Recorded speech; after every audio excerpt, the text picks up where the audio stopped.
Good morning, everybody. We're live here from the birdhouse, and it is mid-March, which means it's time to start talking about nesting season. So the days are definitely getting brighter, they're getting longer. It's starting to get warmer, although it was in the 20s this morning, but we're going to have a nice 50-plus degree day here, at least in Western New York, with the days getting even nicer as we roll on. So we'll be talking more about nesting in general as we go on through the month and into April when a lot of songbirds start the nesting process. But one of the earliest nesting songbirds that we do have here are bluebirds. So that's a great place to start because bluebirds do have some specifics as far as they are concerned when it comes to nesting and attracting them to your backyard. So today we're talking about how you can attract bluebirds to your yard using houses and food and water and a little bit more. So as always, if you have questions, you can throw those in the comments. You can just say hi. And we also love to know what kind of things you're seeing. So absolutely put any kind of sightings you have in those comments. So here where I am, and where probably most of you guys are who are watching right now, we have what's called the Eastern Bluebird. So we're on the East Coast. And we've got this little guy here. There are 3 different species of bluebirds in the U.S., and I'll show you those. But then there's also some other birds. I thought I would get started by showing some other other birds that are blue that sometimes get confused for bluebirds. One of the most popular birds in the backyard, they can be kind of polarizing, love them or hate them, are blue jays. A lot of people can sometimes mistake bluebirds for blue jays. Blue jays are quite large. They're very loud. They've got that nice loud squawk, and they've got that big crest on the top of their head. So the bluebird, especially our eastern bluebird here on the East Coast, has a lot of chestnut coloring on its breast, the male more so than the female, but blue jays don't have any of those. So blue jays are a totally different bird. There's also what are called indigo buntings, and these will come to backyard feeders sometimes, especially during migration. They are a migratory bird, so they're not here in the winter months, but they'll come back in the spring around the same time as the orioles start to show up, and they like to eat different seeds. So you might see them coming to your bird feeders if you have things like sunflower hearts out or millet or even Niger seed they'll sometimes eat. So they're not a bluebird. Again, they don't have any of that the chestnut reddish color on their breast. They don't have any white on their breast. They're just all bright blue. And this is called an indigo bunting. Also not as common as the bluebirds would be.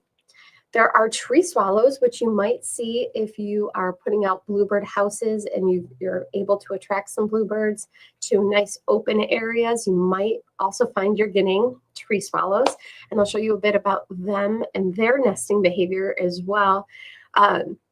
They have a bright blue iridescent back, but a really, really white breast, and they're seen flying over fields or over water where they will pick insects up right out of the air. So really fun to watch, but they have definitely a different hunting behavior than the bluebirds do. Bluebirds are kind of the sit and wait.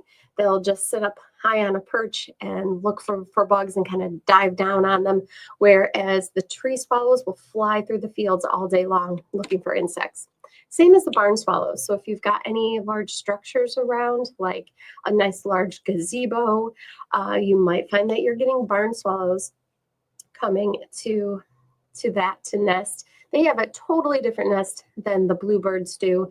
They don't nest in cavities or in houses like bluebirds do, but they will definitely nest on structures, and they build their own nest that's almost like a mud nest on the side of those structures or up in the eaves of those structures. And they are blue like the bluebirds are, but much darker blue. And they have a very forked tail, which you can see here in this picture when they're flying around getting their insects. You can really see that forked tail of the barn swallows. And sometimes the barn swallows and tree swallows, you might have both of them at the same time flying around and hunting and getting some different insects and other species of swallows as well, depending on the habitat. So then there's also a couple other blue birds, things like belted kingfisher.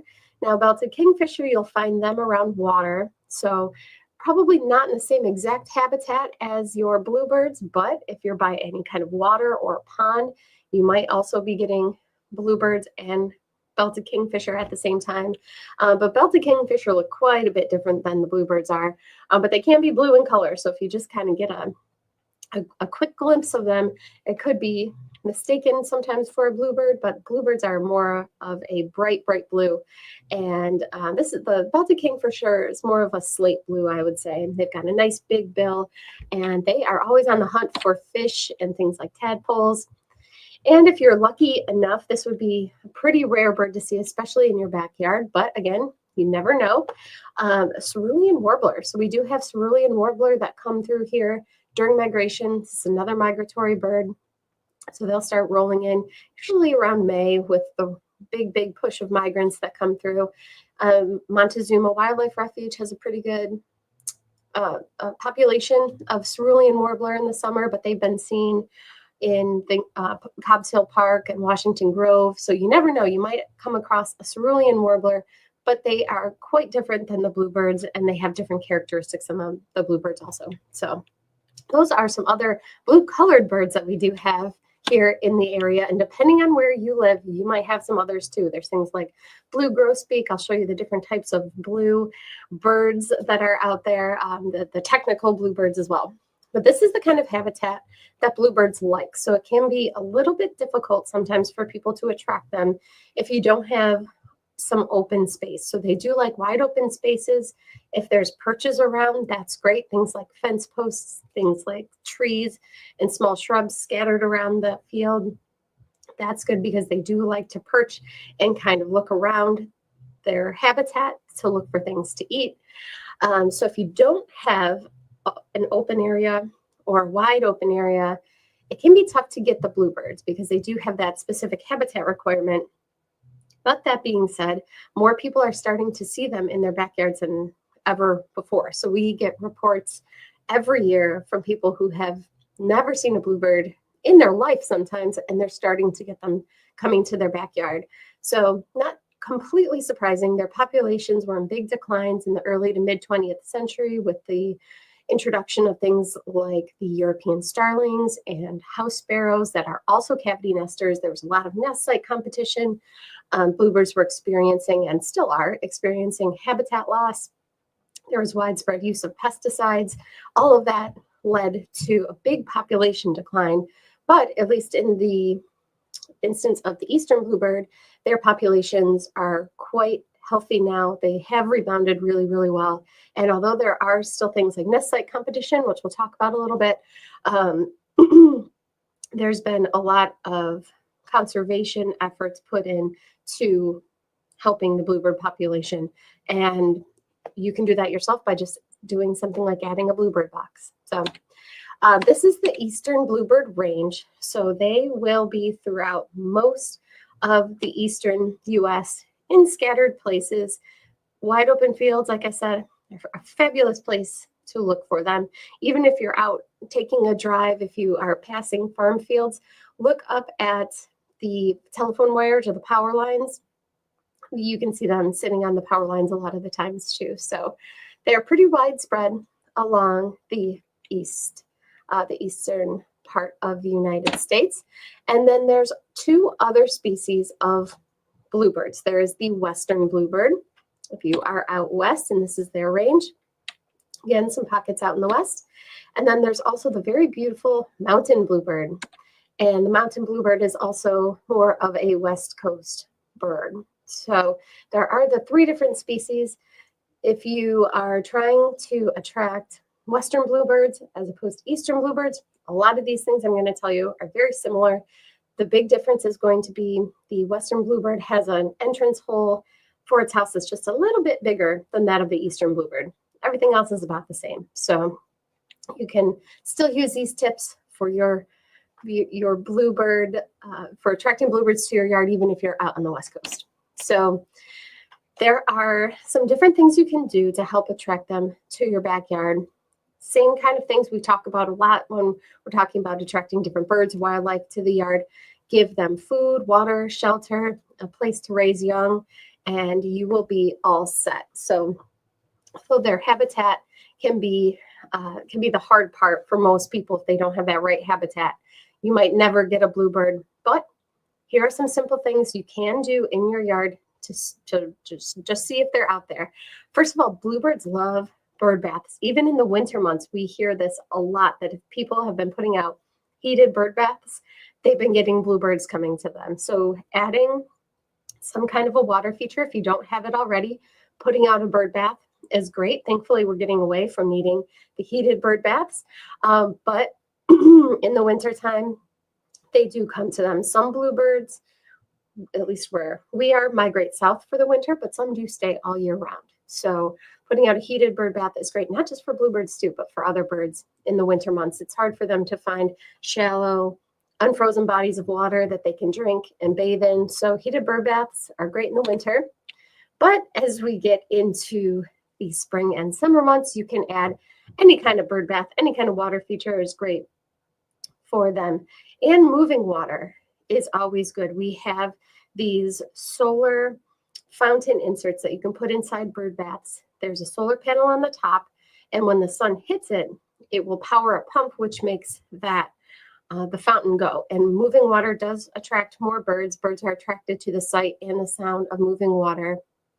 And so that can really help bring in more birds, not just bluebirds, but just birds in general. So water is a very, very simple thing that you can put out in your yard to attract bluebirds. Bluebirds are also cavity nesters. So if you look closely here in this tree, there's a little bluebird head sticking out. So they will nest in hollow trees. They will nest, of course, in birdhouses.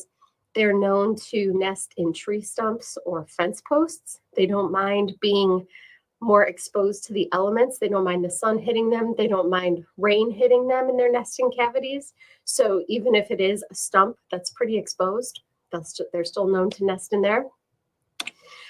So you can provide them with that by putting out birdhouses. And when you're putting out a birdhouse for bluebirds, they do seem to have a preference as far as what way that nest box will face. In general, it's not 100%, but it has been found that bluebirds do prefer a nest box that faces east. So they've done studies and they show that their preferences are east, and they go east, north, south, and west as far as order of preference. So if you're putting out a bluebird house and you can only face it north, that doesn't mean that you're not going to get a bluebird. But if you can face it east, that will just help increase your chances. And as far as birdhouses go, and we'll get into this more when we're talking about just birds nesting in general, what makes a bluebird house different than other houses is going to be the dimensions of the house. So the hole size especially is really important. Bluebirds, at least eastern bluebirds, need a hole size that is 1.5 inches in diameter in order to fit in. But if you're talking about a smaller bird, like say a chickadee, they only need an opening of a nest box that's about 1 inch and 1.1 inches. So they need a smaller entrance hole to be able to fit in. So the smaller the hole size is of the house, the more it limits what can go inside. So the thing with bluebirds are, because that opening is 1.5 inches, not only can you get bluebirds in it, but you can also get things like house sparrows, which can be difficult for people. We'll talk about house sparrows a little bit soon, how you can keep them away. But what dictates one house over another, what makes one house different from another, is usually going to be the entrance size and then the dimensions of the house. So we have all kinds of different bird houses here. If you've ever been to the store, we have small wren houses. Wrens only need, starting a house that's only 1 inch in diameter as far as the hole size go. They can nest in something that small. And as you go up in size, we have things even large enough for screech owls or for kestrels to nest in, which are significantly bigger houses, but they've got larger cavities and they have larger entrance holes, more of a 3-inch entrance hole in order to fit inside. So woodpeckers will have pretty large houses.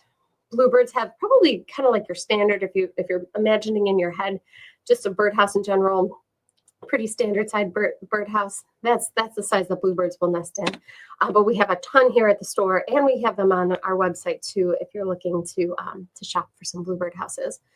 Another thing to keep in mind with nesting in general is that birds do like a house that is secure, that doesn't move around a lot.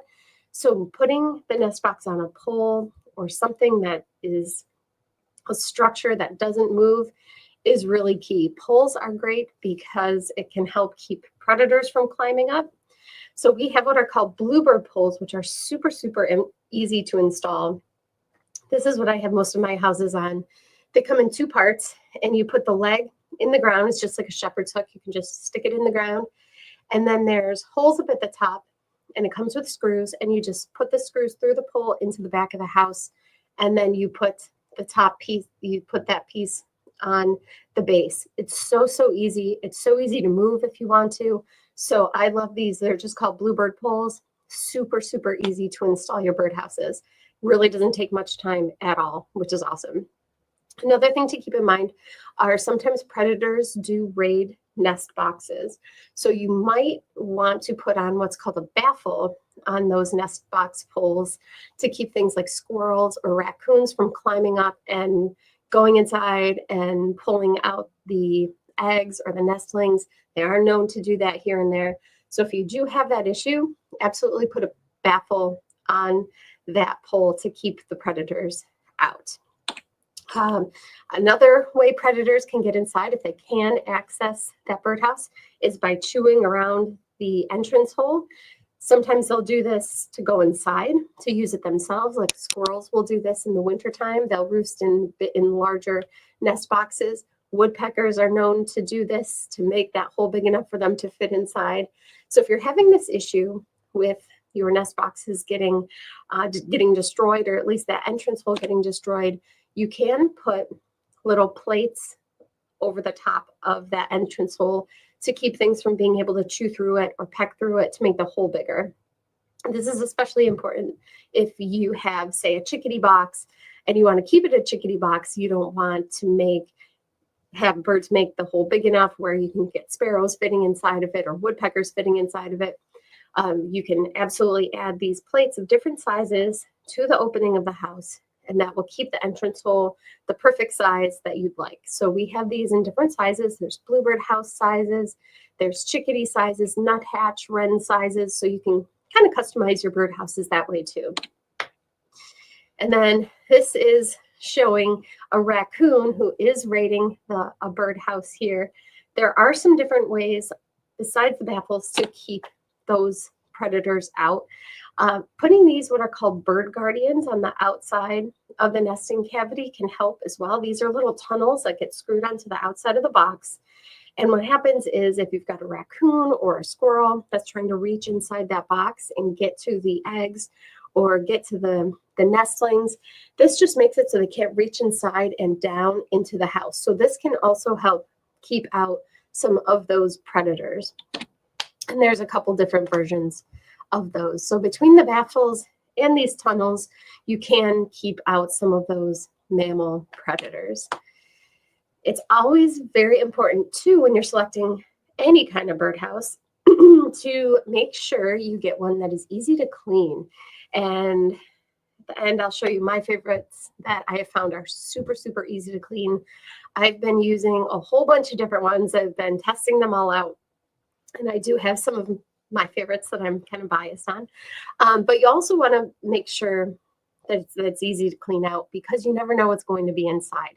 You definitely want to clean those nests out once the young have fledged. You want to clean your nest boxes out every year.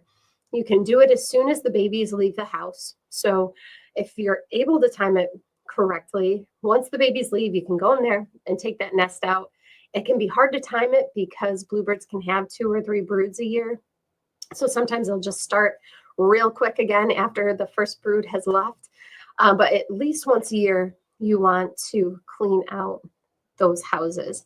And we have a lot that just have doors that you just flip down a little screw and then open up the top or the front or the side of the house. And it makes it so, so easy to clean.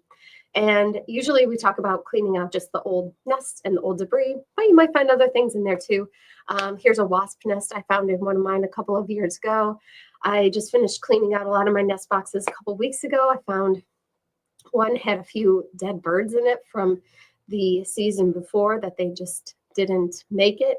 And so you definitely want to make sure that you look inside those to clean them out at least once a year. So you can do it in the fall is a good time, or if you haven't yet, I would absolutely do it now.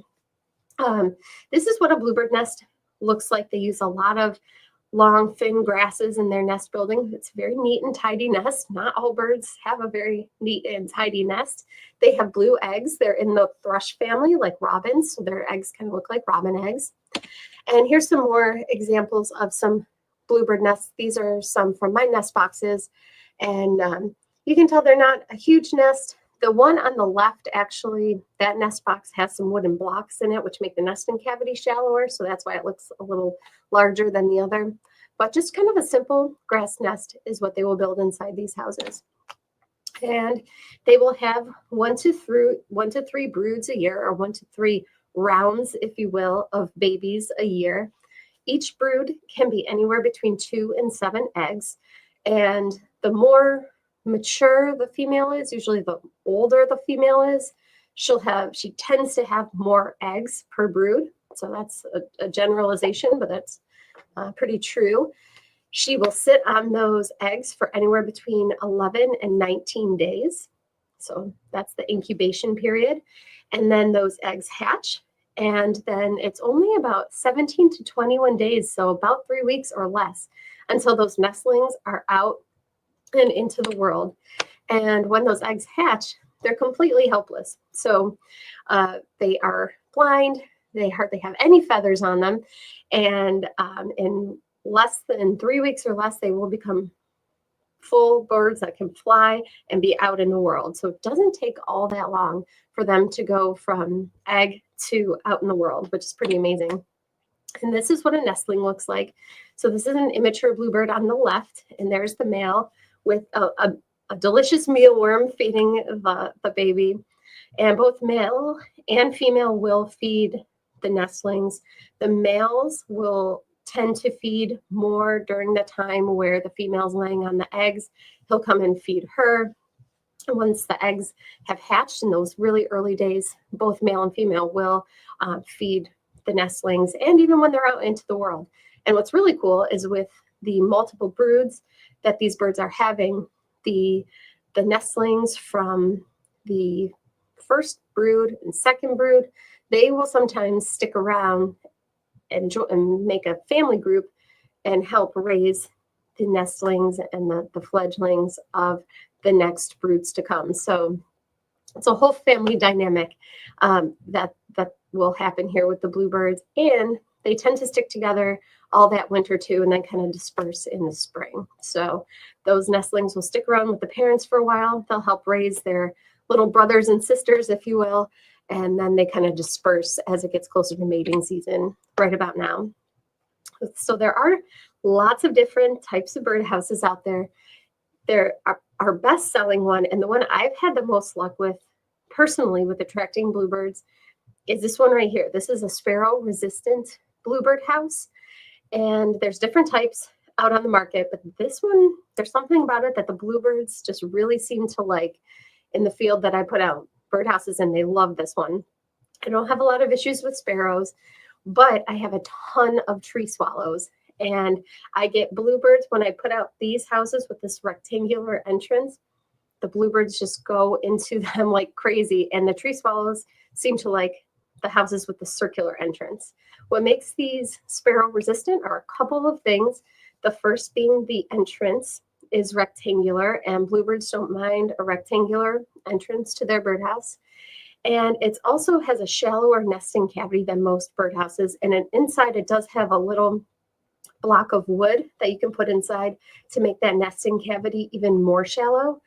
And bluebirds don't mind a shallow nesting cavity, and sparrows tend to like something deeper. So it's just not the specs that the sparrows prefer, and that can help keep them out. Nothing's 100%, especially with sparrows, especially with nature in general, but it can really help to keep them away.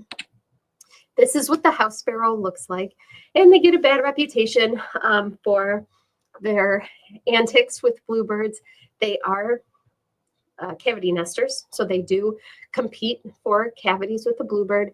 They are an introduced species, so they're not a native species, although they've been here in the US for a long time now. And they're known to sometimes raid those nest boxes, poke holes in the eggs. Sometimes they're known to kill the nestlings or kill the bluebirds that are in the houses. So they do have a bad reputation. That being said, wrens do the same thing too. I don't hear a lot of people blaming wrens for this kind of behavior, but they absolutely do it as well. So keep that in mind. It's not just the house sparrows. But especially because they're a non-native species, people tend to want to keep them out of the house and entice the bluebirds, which makes sense. This is what a house sparrow nest tends to look like. They're not as neat as the bluebird houses. So there's grasses in there. There's usually feathers. There can be some debris. Sometimes you find cellophane or pieces of plastic inside of them.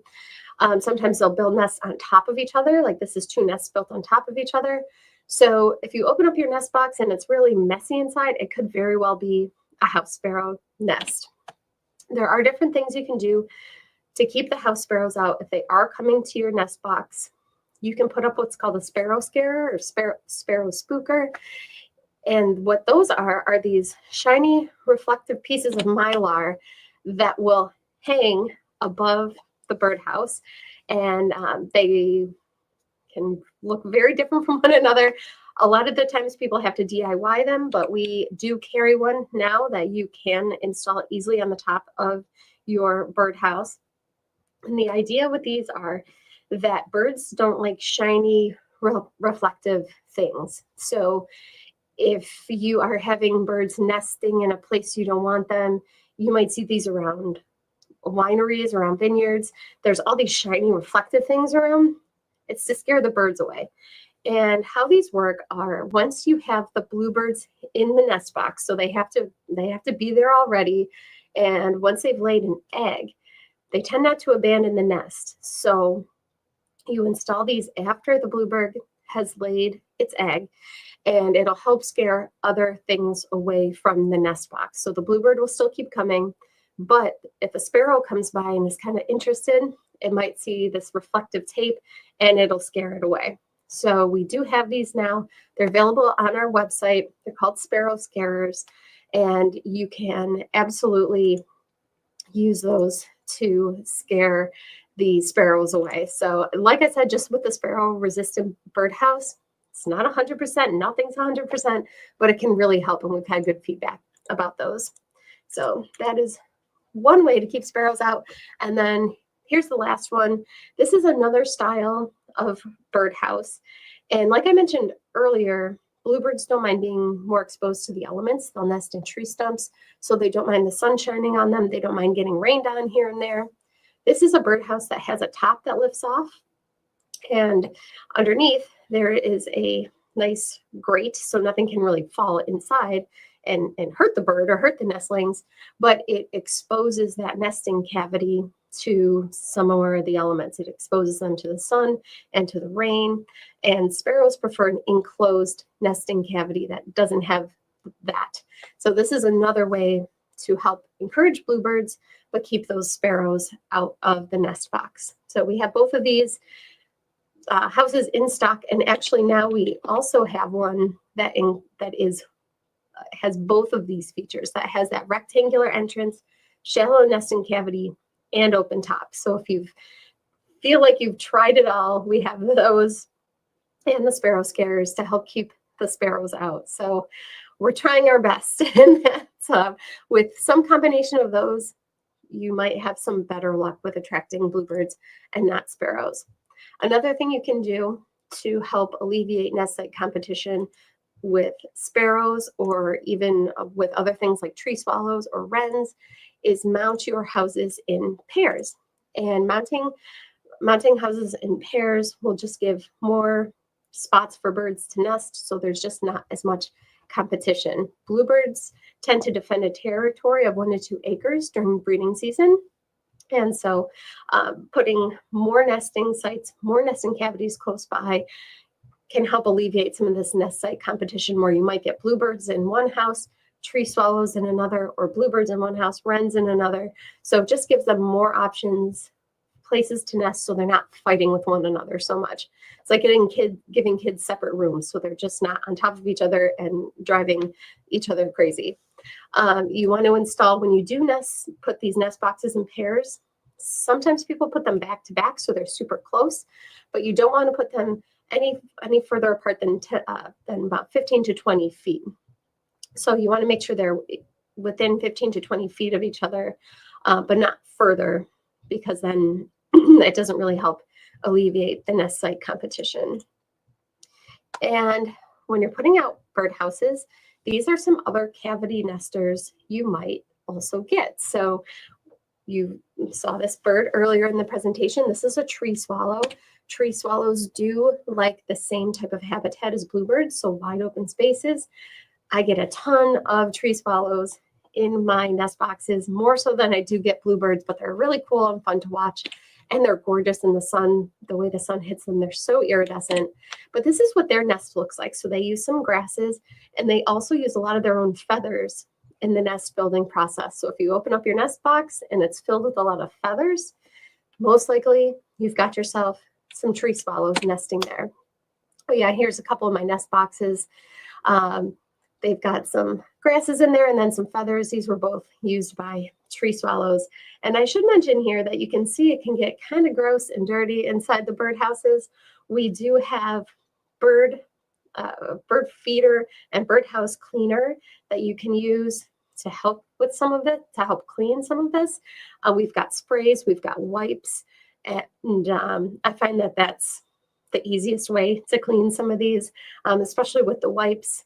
It has all natural enzymes in there that just helps break down some of the gunk that is in the birdhouses. You can easily just wipe it away and then throw away the wipe, and you're good to go for nesting season. So not the most glamorous thing to do, but it is important for the health of the birds and the nestlings. Another type of bird you might get in your bluebird houses are going to be wrens. Wrens will nest in really small spaces. They'll also nest in really big ones as well. And wrens inside the houses will put a lot of sticks. So even if it's a huge cavity, they will fill that thing with sticks. So if you open up your nest box and it's full of sticks, probably from a wren.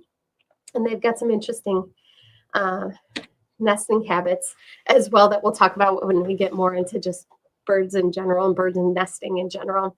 There's 2 species you're likely to see in your nest boxes, at least where I am here on the East Coast, house wrens. And that's why I had a whole bunch of house wren nests this past year for the first time. And then Carolina wrens. And these are both small brown birds. They've got long tails. The Carolina wren has a very distinctive eye stripe in the top of its head above its eye. But really fun birds. They sing a lot. And then there's also chickadees. You might get chickadees in your bluebird houses, and they will build nests using lots of moss. So if you open up that house, it's full of a lot of moss, that's going to be a chickadee nest. So you might find different things in your bluebird houses. So all the more reason to put up a few more to alleviate some of that nest site competition as well. So that is the one way to attract them with nesting sites. You can also attract them with some food, and bluebirds do eat lots of insects, and their diet really consists of insects and berries. They don't really eat a lot of seeds like a bunch of our backyard birds do. So they typically don't come to seed feeders so much, but they do come to mealworm feeders. And here are a couple of bluebirds dining on mealworms. Mealworm feeders are super simple, just little cups. We have different types, and I'll show you some different types that we have. You can give them freeze-dried mealworms, which are dead, or live mealworms. They do prefer live mealworms, and now that it's getting warm again, we will be having live mealworms. We're getting our shipment in tomorrow. It's always a very exciting time when we get our live mealworms. You know, spring's on the way. Maybe I need to get out more, but then there's also freeze-dried mealworms, which you can feed them all the time. And those you just sprinkle into a feeder. You can even mix them in with your regular bird seed if you want to just put it out there and see if you might get some bluebirds coming. And you might just get them landing on your feeders in general to check out what's going on. This is a video that Patty, the other owner of the store here, had from her feeder. I think it was last week. It'll show the date in the corner. She's never seen bluebirds in her yard so much, but it came to her Beak View camera feeder, which we saw here, the bird feeders that have the cameras in it. And if you've got your volume up, which I assume you do, you can hear the call of this male bluebird, which is really cool. So I'll play this for you.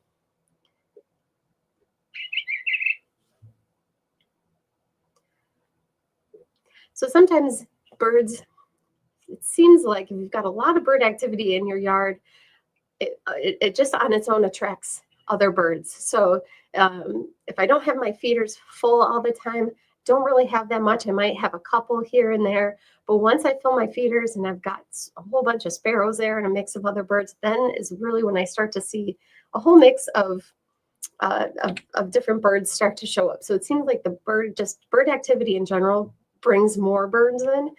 And so even just if you have regular feeders up in general, you might start to see some bluebirds coming in and looking interested. So the first day she saw just the male bluebird, and then, oops, let me hit the play button. And then on the next day, this is the female, and she's more of a powder blue color. She's not that bright blue. So she had both the male and the female. And so odds are that is a pair. And it looks like they're going to her feeder that has some sunflower hearts in it. So they do eat some sunflower hearts, which are the inside of the sunflower seed. So even if you just have your regular kind of sunflower seed feeder out there, you might get the bluebirds too. You never know. Here's some more pictures of bluebirds at feeders. I think these were sent in by Bob, who I see is on here commenting. Bob Henry here. He has bluebirds coming to his suet feeders.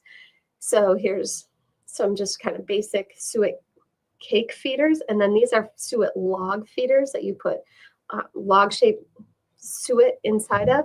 He had a bunch of bluebird activity there. Some more bluebirds coming to a suet feeder that has some seeds in it in the wintertime.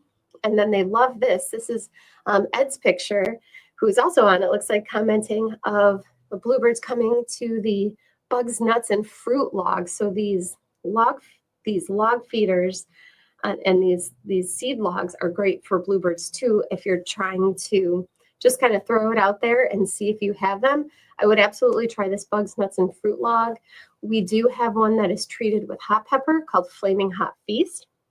And they both have the mealworms in them. They both have the sunflower hearts. And you can see it was a big, big hit from the bluebirds. These have been some popular feeders for the bluebirds. This one especially, it's small, it's inexpensive. It's called the Petite Bluebird Feeder. It has a plexiglass top, so it keeps the elements out, keeps the rain out, keeps the snow, if we do have snow still. And the bluebirds fly into the holes on either side. They can eat their mealworms and be on their way. So these are all feeders that are especially meant for mealworms. So this Petite Bluebird Feeder has been super popular. This one's called the Mealworm Domed Feeder. It is just kind of a mesh tray that has holes in it. So it has drainage capabilities, so the mealworms don't get waterlogged. It has a roof, and it even comes with a little sample of freeze-dried mealworms. This one's only $27.95, super popular. The Bluebird Flower Feeder. This one's my favorite. I like this one. Super simple. You might have this in the orange version for Orioles, and you just put mealworms inside of it, and you hang it up. We have little weather domes that can go over it if you want them more protected, and just a cute little feeder, nice perching room for the bluebirds. And then we also have cups that hang. We have cups that stake in the ground that you can put mealworms in to attract the bluebirds. So no matter what your situation is, we have some kind of way that you can give them the mealworms if you are trying to attract them with that. And then as far as houses go, these are the ones that I've had the best success with.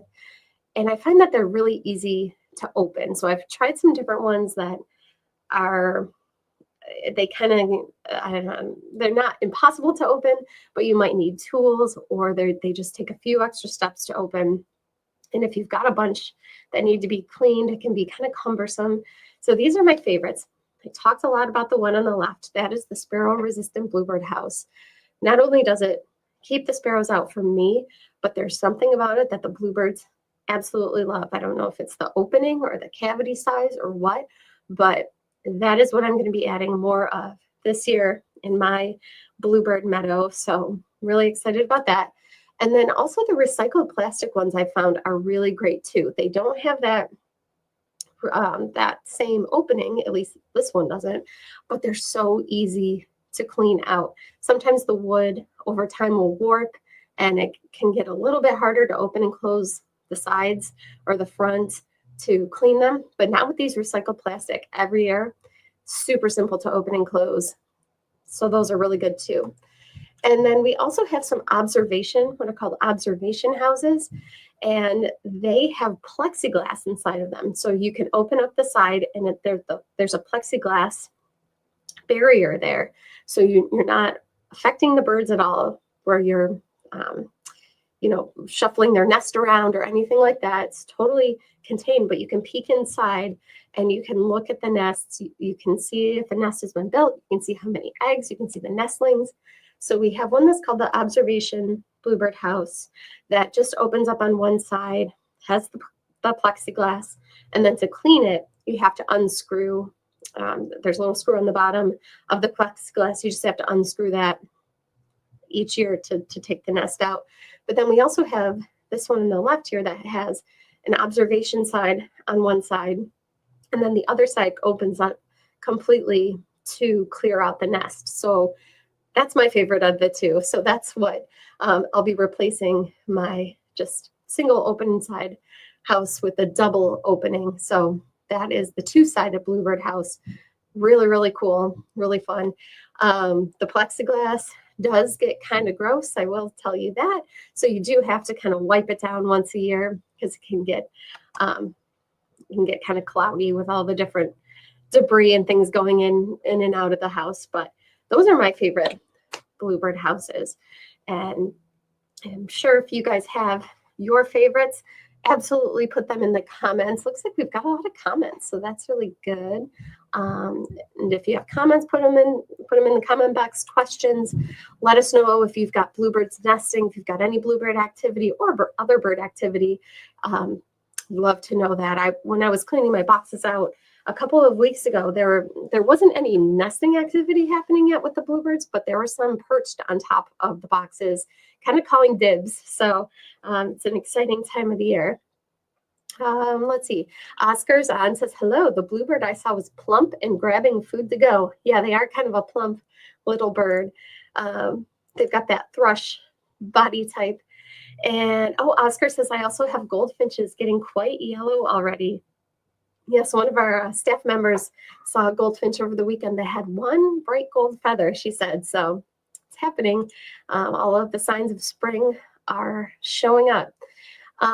Christian is on and says, have one nesting right now with a camera, 5 eggs waiting for them to hatch.